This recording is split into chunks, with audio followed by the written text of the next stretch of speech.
뭐 하노? Xin chào mọi người. Hôm nay Tiên làm lẩu Thái hải sản chua cay 1000 trái ớt cho anh Ba Đông ăn, cho anh lột lưỡi để nói nhiều như Tiên. Bây giờ mà mọi người xem gia vị hôm nay tôi đã chuẩn bị sẵn. Anh Ba, quay này giùm em miếng đi anh.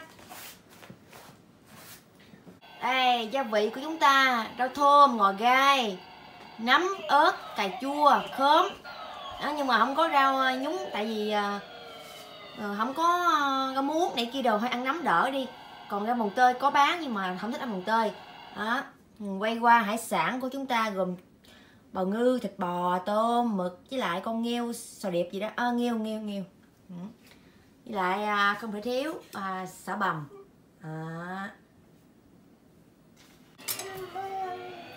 Bây giờ mình xào khóm với lại sả rồi cà chua với tỏi nha. Bỏ vô chảo miếng dầu ăn. Đôi đũa thần thánh.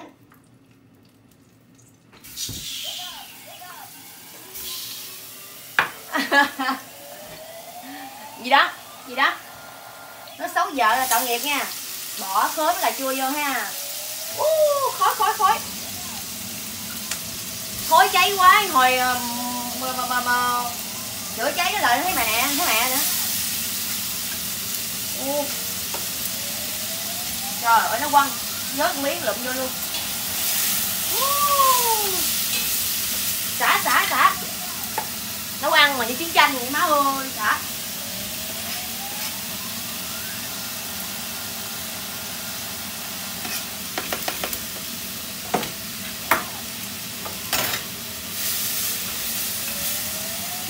Hôm nay chương trình nấu ăn của cô Diệu Thảo. Hôm nay cô sẽ dạy cho các bạn món lẩu Thái hải sản chua cay. Đầu tiên cô sẽ xào cà chua và khóm. Xào đảo đều nhé. Rồi các bạn cho cô một ít nước vào đây. Cái chảo hơi đen là do lần trước cô nấu cái gì đấy mà cô quên rồi, mà nó khét nghẹt đen thùi lùi nên các bạn thông cảm nhé.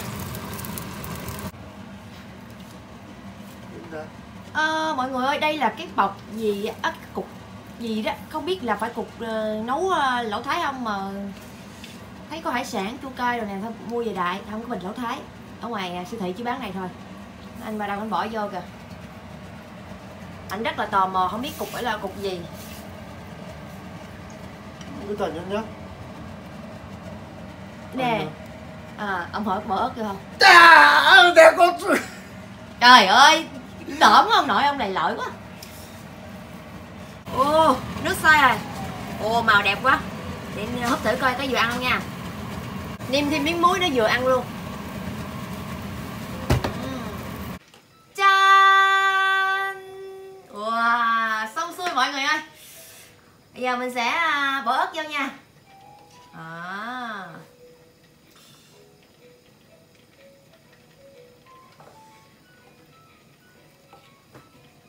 Bỏ như đây được rồi ha. Đây được rồi. 통을 넣는다고? 이거 꼬리 안 따르나?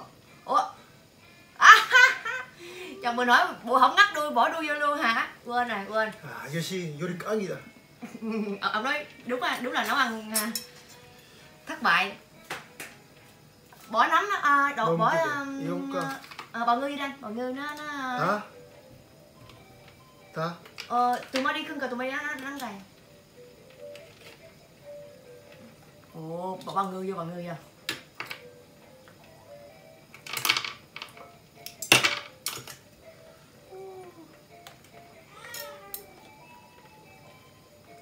더 먹을까? 오징어. Không đi. Xeo 몇 마리? 넣친다. xeo thảnh thôi. 다녔자고? Bỏ hết tôm vô luôn. 생선은 고기는? 고기 bỏ vô luôn. Nơi. 잠깐. 잠시만. bờ cứ đi tên nơi. Cái đây 고기 간지 그지? 새우는? Thịt bò để xíu lên nước sôi mình sẽ bỏ vô, vậy nó không bị dai được. 새우 더 넣을까? thả nơi 많은데. Bỏ nắm vô luôn.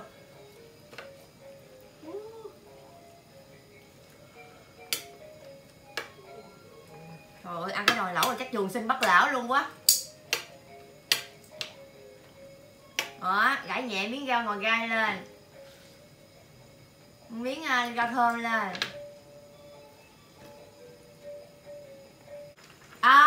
Xôi mọi người ơi, ăn thôi mọi người ơi.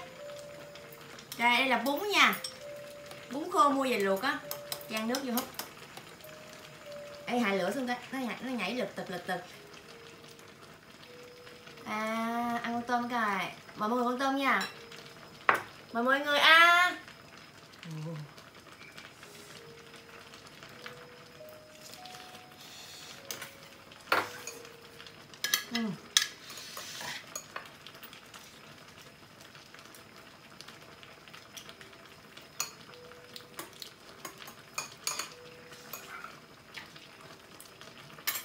Sao ông quăng 2 cục nấm với lại ta? Opa, ông có sợ ẩm nó rồi không?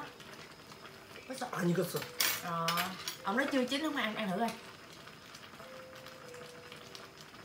Cái chưa? 보신 거 있어?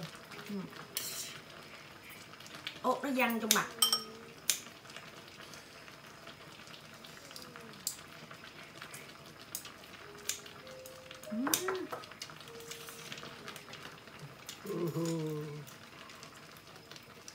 Wow.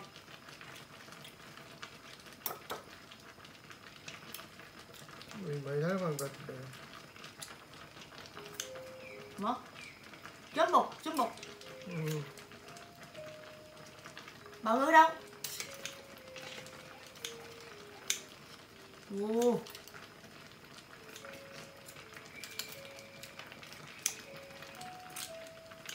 Đây, mời mọi người con bào ngư nha. Opa, xin mời con 많이 먹어라. cứ đi. 먹어. Người ta mời mà, người ta mời mà nói thôi ăn đi thì ăn luôn, thì tình mà.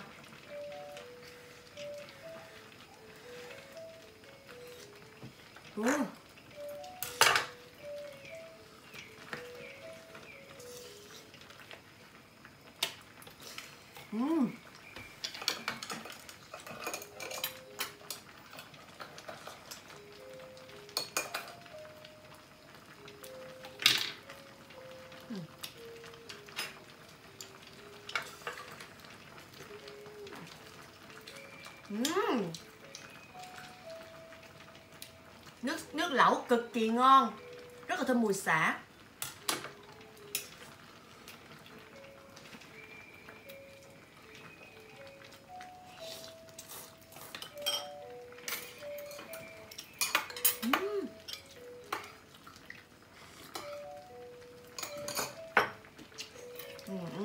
Chan bún nữa nhức nách.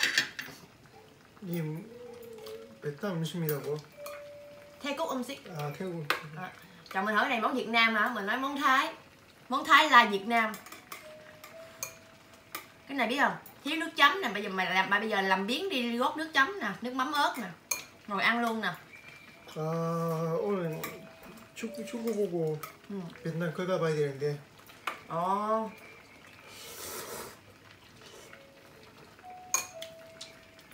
Chồng mình nói là tối nay ông phải đợi kết quả của Việt Nam coi là có vô được vòng trong không. 내 생각인데 베트남 16강 갈 것 같아. Ông nghĩ là Việt Nam sẽ vô được vòng trong. 갈 거야 아마 내 생각. Hy vọng.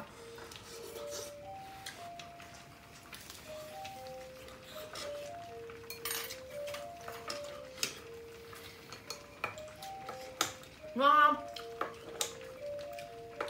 뭔 말이야? 맛있어요?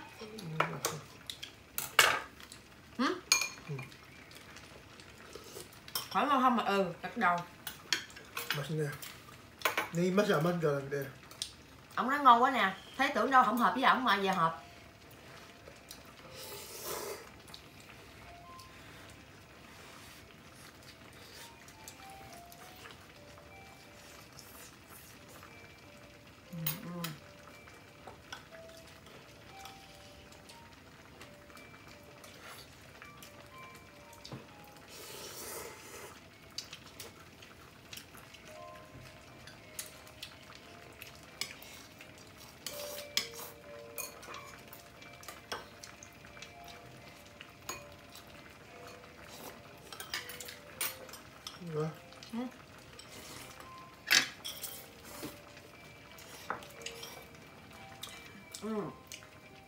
Bún chồng mình luộc hơi khô. 국수 잘 못 삶았어요. 미안하다. 내가 삶았는데. Ông Long xin lỗi, ông luộc. 미안하다. 괜찮아요. Ông Long xin lỗi, mình nói không sao đâu.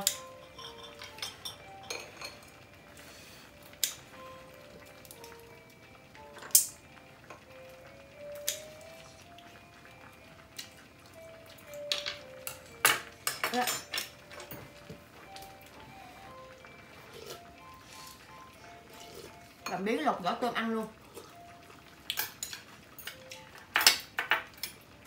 Thịt bò đâu rồi? 소고기 어디 있어요? 오, thịt bò nè. 뭐. Trời ơi, thịt bò mình sắc miếng này mới lấy vàng hoàng.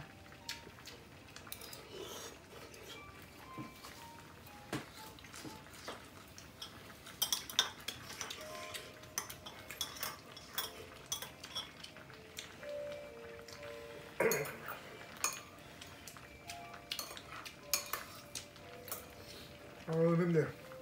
고추. Méo rồi đó. 매워. Ông nói ớt cay quá.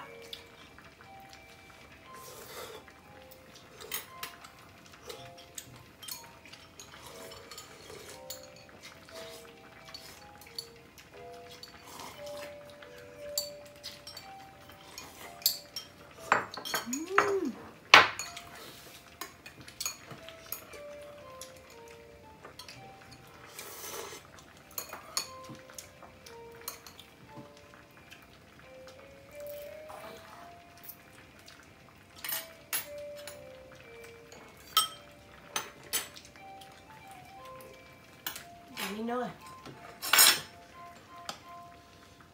Ăn lẩu mà không chấm với nước chấm á thì không ngon lắm, mà chấm á thì nó mặn. Ăn lẩu xong rồi uống nước thấy bắt dịch luôn. Giờ đang phân vân có nên đứng lên để lấy nước chấm hay là không, nhưng mà thôi ăn đại đi.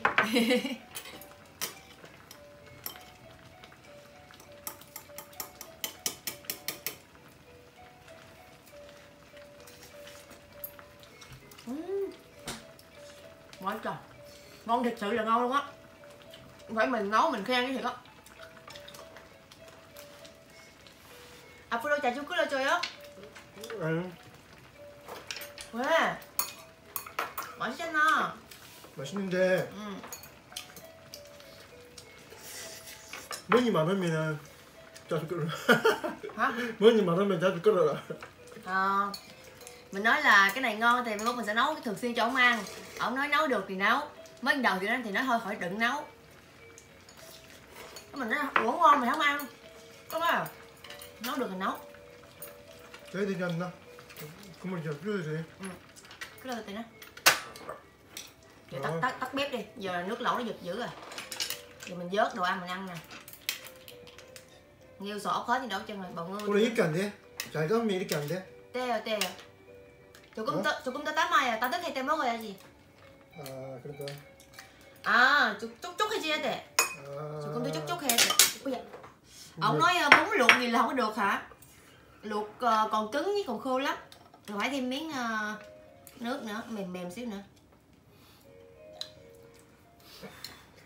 Ôi mẹ ơi nóng vãi linh hồn.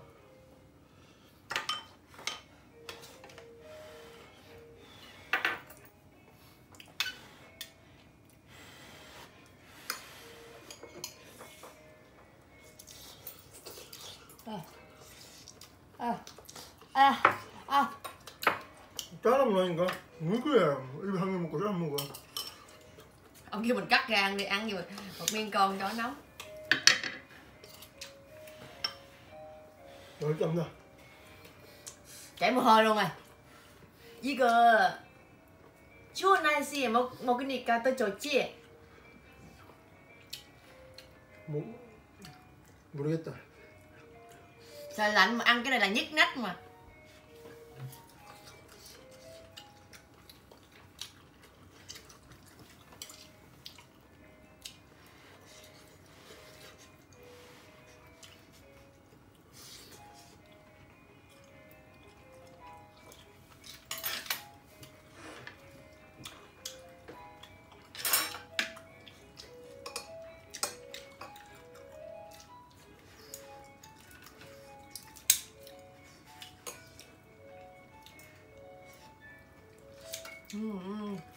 Nấm này ăn lạ, nó dai, nó giòn giòn. Nấm này nấm gì không biết nữa. Mà nó nhỏ nhỏ không à, giống như nấm đùi gà mà nhỏ vậy đó.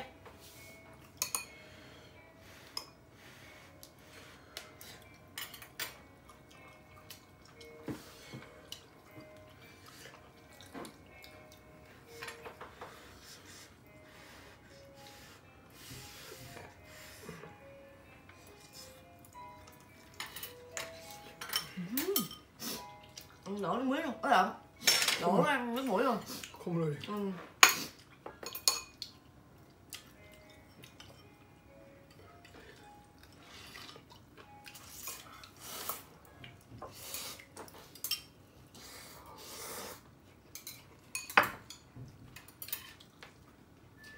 Chồng mình bây giờ bỏ về Việt Nam chấm cũng được nữa. Ăn gì cũng được chứ á, giờ rau thơm ngò gai gì ăn gì cũng được chứ á. Hồi đó không ăn được, giờ ăn được rồi. Về Việt Nam sống cũng được rồi, 오빠. 이제 베트남 가도 살겠다. 잘 먹네 요. 짠. 나 원래 베트남 국수 좋아하는데 뭐. Ông nói vốn mà thích ăn phở mà.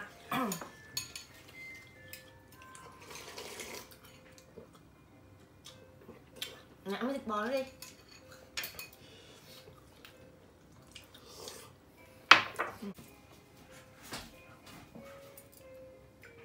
Thank you. 야!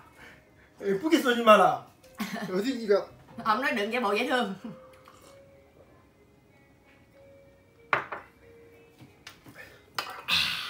야. Đừng giả bộ dễ thương thì ta làm bản chất thật cũng không chịu, nó mới khó khăn bởi vậy.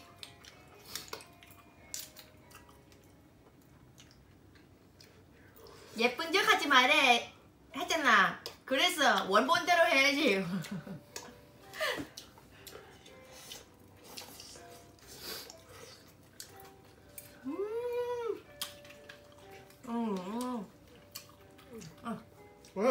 Ủa ai?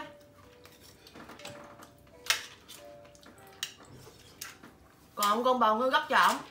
Bây giờ con bào ngư này còn con bào ngư nào nữa không?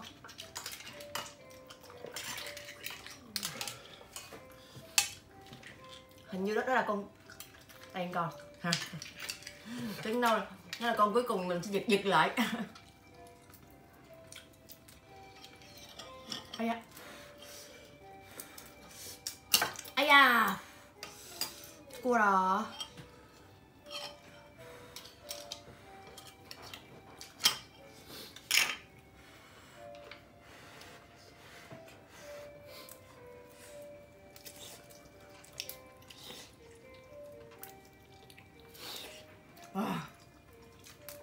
Nóng ớt nè mọi người, ăn miếng ớt này.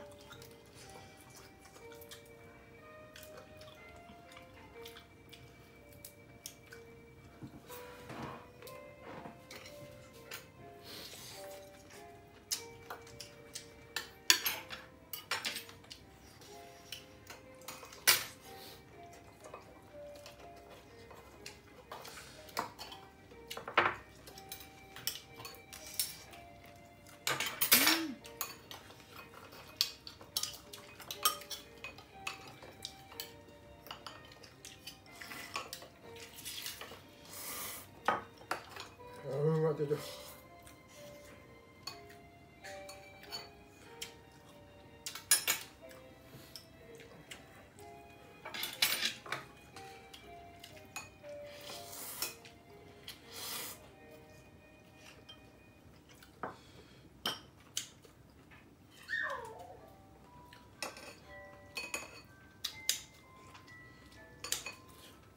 베트남에 전복 없어? 귀해요, 귀해. 베트남에 전복 없냐고. 있는데 엄청 비싸요. 아, 비싼가 봐. 아, 너 베트남 거야? 전복이 똑같이 생겼어. Rồi. Ông hỏi bên Việt Nam có bào ngư không? Mà nói có nhưng mà mắc lắm. Ông nói của Việt Nam hay gì? Mà nói của Việt Nam, ông nói là giống của Hàn Quốc không? Thì bào ngư con nào cũng vậy thôi. Giữa chân là nó thay đổi màu nắp chứ thôi. Con bự con nhỏ vậy thôi.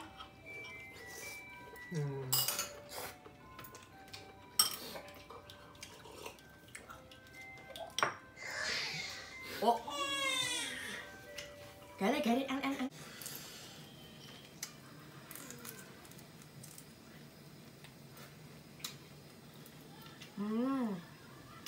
Ăn miếng khóm này ngon nè, công nhận cái khóm này nó ngọt, giảm ăn rợ luôn mọi người, ăn sống rất là ngon luôn.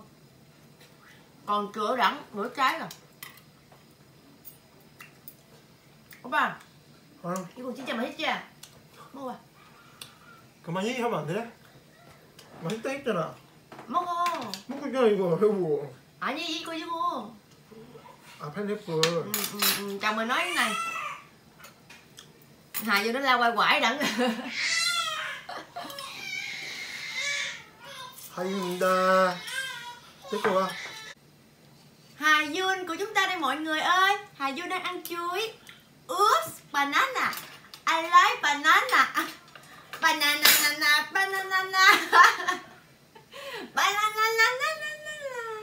Ôi, lỗ mũi thổi bong bóng kìa. Hà Dương bây giờ con chưa có ăn được, để lớn lên mình cho con ăn nha. Thì con chỉ ăn bột thôi. Cạp chuối đỡ đi cho đỡ ngứa nú.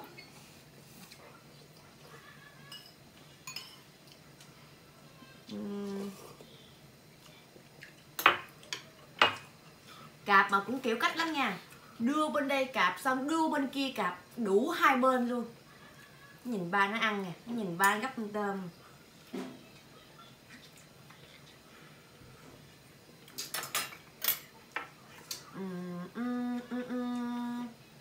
너 먹냐? Chồng mình hỏi xong ăn kiểu gì bây giờ? 어떻게 먹어?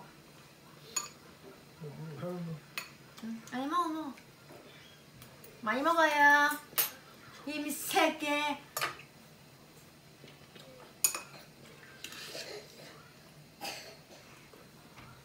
Ôi, tính cho tao để chụp đó.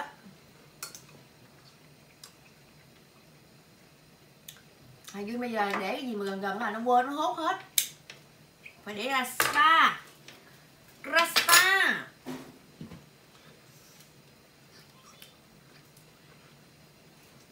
Ngày qua đi lấy cái tấm hình chụp hộ chiếu về coi đó, mọi người có đăng trên Facebook đó, mọi người có coi không? Hình hộ chiếu của Hà Dương như là một thằng con trai chính hãng. Mẹ nó thằng anh đó nữa. Trời ơi. Mẹ. Hayo, muốn đi chơi này rồi. Muốn đi đây. Mẹ.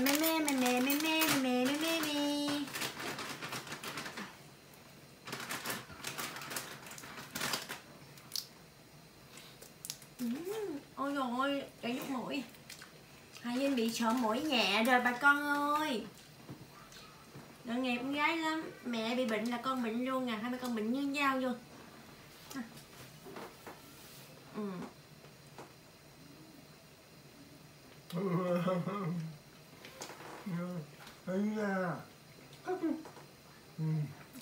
Cười mỉm thôi, cười nhẹ thôi, cười thùy mị thôi. 또 먹어요. 조금 더 나가야 돼. 조금 더 나 먹어. 나가야 된다. 조금 더 먹을까? 조금 더 먹을까? 나가야 되는데. Cái 먹어. Rồi mình nói phải đi làm công chuyện nữa. Mình kêu ăn cho no đi rồi đi. 아, 나 슈퍼때 나가야 돼서. đi ra gãy làm phụ ba chồng mình nữa. 조금만 먹고 나갈게요. Ông nói ông ăn thêm miếng nữa ông đi nha. 가게가 바빠가지고. Ngoài quán cũng bận mà ngoài gãy cũng bận nữa. Ba chồng mình đi gãy rồi. Chiều về thì mình sẽ nấu cái lẩu khác cho ông ăn. Còn nguyên liệu đẳng á. Còn mẹ chồng thì làm ngoài quán ăn. Thì dạo này bận khách lắm. Sáng trưa chiều tới trăm mấy là kêu là tối giờ không có ăn cơm. Để tối về hỏi bà thử coi có lẩu ăn ngon này có ăn hay là không. Ăn thì mình dọn cho ăn. Chứ không, đi mần về mệt làm biếng ăn lắm mọi người. Đi mần về mệt đuối rồi. Rồi bà làm biếng ăn lắm mà mệt. Tắm rửa rồi coi phim rồi uống miếng nước thuốc dê đó. Ba chồng mình nấu thuốc dê á ở ngoài rẫy á. Thịt á thì lóc ra còn xương mình để mà nấu thuốc hay là nấu với cái gì đó biết nữa. Nhưng mà của mình á thì không có bỏ xăm vô, là nấu riêng 4 chai đó cho mình uống riêng. Còn của mẹ chồng với em chồng á là bỏ xăm vô, tại vì mình đang cho Hà Dương bú, không có Uống xăm được, uống vô nó sẽ mắc sữa. Là ba chồng mình nấu 4 ngày liên tục gãy á, để nấu thuốc cho dâu dâu gái với vợ uống. Ba chồng mình thì là do bệnh với lại đàn ông á, thì người ta không uống cái thuốc cái cao dê đó được, thuốc cái nước cao dê đó. Uống cái này á là biết sao không, mình về già mình đẻ con cái như vậy nè, phụ nữ á, mình già mình bị đau nhức xương khớp mỏi đó, bị yếu bệnh rồi đó, phụ nữ rồi đó, là uống cái đó vô là nó khỏe lắm, nó không có bệnh hoạn gì chân á, nó khỏe. Bởi vì giờ mẹ chồng mình tới giờ vẫn khỏe. Chồng mình ăn vậy thôi chứ biết mình nói gì đâu. Cho qua đi. 많이 뜨거워. 다 먹었어요? 다 먹었어요? 이제 인사하고 마무리? 그냥 어디가? 이거 먹으라고? Thôi bây giờ hôm nay quay tới đây thôi. Cảm ơn mọi người đã xem 야, 지금 video. 바빠가지고 같이 동영상 못 찍으니까 혼자 지금 혼자 찍게. 됐어. Cảm ơn. Ông nói bây giờ ông phải đi rồi cho nên là không quay video được. Thôi tạm biệt mọi người nha. Cảm ơn mọi người. Bye bye. 여기까지 할게요. 안녕. 네. 빠빠이.